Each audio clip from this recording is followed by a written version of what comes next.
que le gouvernement arrête de jouer au malin avec ces gens. Et il n'y a aucun pays au monde où on joue avec des terroristes. Les gens qui bavardent là sur Facebook, parfait ici. Kabylie, c'est en Algérie, non? Et devant l'indépendance, non? On ne tue pas les gens là-bas, on tue. Quand il s'agit de rétablir l'ordre et que vous êtes considéré comme un terroriste, on vous tue. La Casamance, c'est au Sénégal. Est-ce qu'ils ne réclament pas l'indépendance? La Corse, ce n'est pas au Cameroun, c'est bien en France. Les Catalans ne réclament pas l'indépendance. Est-ce qu'il n'y a pas eu la guerre de sécession aux États-Unis? Mais que les gens arrêtent. Que le gouvernement mette en place des mesures répressives fortes. Si les gens font des marches comme celle qui se passe en ce moment, on les laisse. Qu'est-ce qu'on va faire contre une maman qui marche avec ses arbres en main? Non, on la laisse marcher pacifiquement puisqu'elle a 4 personnes pour le moment. Mais je suggère au gouvernement, de mettre l'état d'urgence dans toute la partie anglophone du Cameroun. État d'urgence. À 19 h, tout le monde est chez lui. C'est à 18 h qu'il commence la fête à Bamenda. Je dis qu'on mette l'état d'urgence dans toute la partie anglophone du Cameroun. À partir de 19 h, on ferme tous les bars.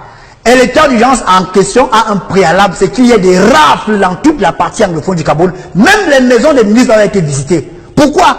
Parce que ici, est-ce que tu vois la symphonie, l'harmonisation? On dit qu'il y a un marche à Kumba, il y a un marche à Mouyouka, il y a un marche à Limbe. Ça veut dire qu'il y a un travail de préparation qui a été fait. Non. Nous sommes tous Camerounais. Pour le moment, on peut être content parce que je vois les anglophones, même chez nous ici, qui sont contents que non, c'est bien, c'est bien, c'est bien. Mais quand on placera une bombe dans une école qui tuera les anglophones eux-mêmes, et puis cette histoire d'anglophonie, n'a-t-on pas un stagiaire actuellement à Vision 4 qui est de Goumou, qui est au Dex anglophone? Vos enfants ne font-ils pas l'école le petit Atango sera-t-il anglophone ou francophone? Toutes mes filles sont dans les écoles anglophones. Je pense que nous sommes tous d'accord qu'au Cameroun, il y a une sorte, un mépris qui est reconnu. Je le connais, qu'il y a comme une sorte de mépris vis-à-vis des anglophones, mais on ne peut pas résoudre des problèmes en créant d'autres. Ce n'est pas possible. On ne doit plus négocier avec les terroristes. Et j'attends ceux qui prétendent vouloir diriger le Cameroun. Je suis par là par Salona. Ceux qui prétendent vouloir diriger le Cameroun. Monsieur Kamto, vous allez diriger un Cameroun qui sera à feu à sang à Bamenda. Monsieur Ndamjoya, tous ces leaders politiques là. Même mon ami Cabral, je veux t'écouter sur les attentats qui ont lieu à Bamenda. Les écoles qui ont été brûlées. On veut vous écouter sur la question. Parce qu'aujourd'hui, ce n'est plus une question de billard, Martial Ouna. Je vois les pancartes, les images que nous avons écrites là. Biya Mosgo.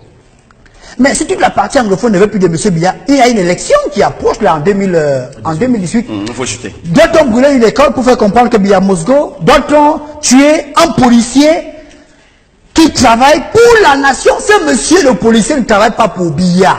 Parce que Biya peut ne pas être là en 2018. Ce monsieur travaillera peut-être pour votre frère qui sera président. Okay. Excuse-moi. Étant donné qu'aujourd'hui, c'est qu'à Douala n'est pas une ville anglophone, non? Non. Mais on dit qu'il y a eu l'explosion à la SCDP. Oui.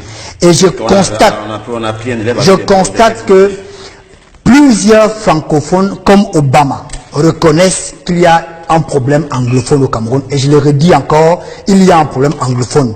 Dieu merci, le président Biya nous a donné raison. Mais j'ai quand même l'impression que tous les anglophones sont d'accord avec ce qui arrive à Bamenda dans les attentats. Ça veut dire que même ici à Yaoundé, les quartiers réputés pour être des quartiers anglophones doivent être surveillés. Ce qui arrive à Douala nous parle. Si à Douala on pose des bombes artisanales, il est fort possible qu'ici à Yaoundé on ait également des situations similaires.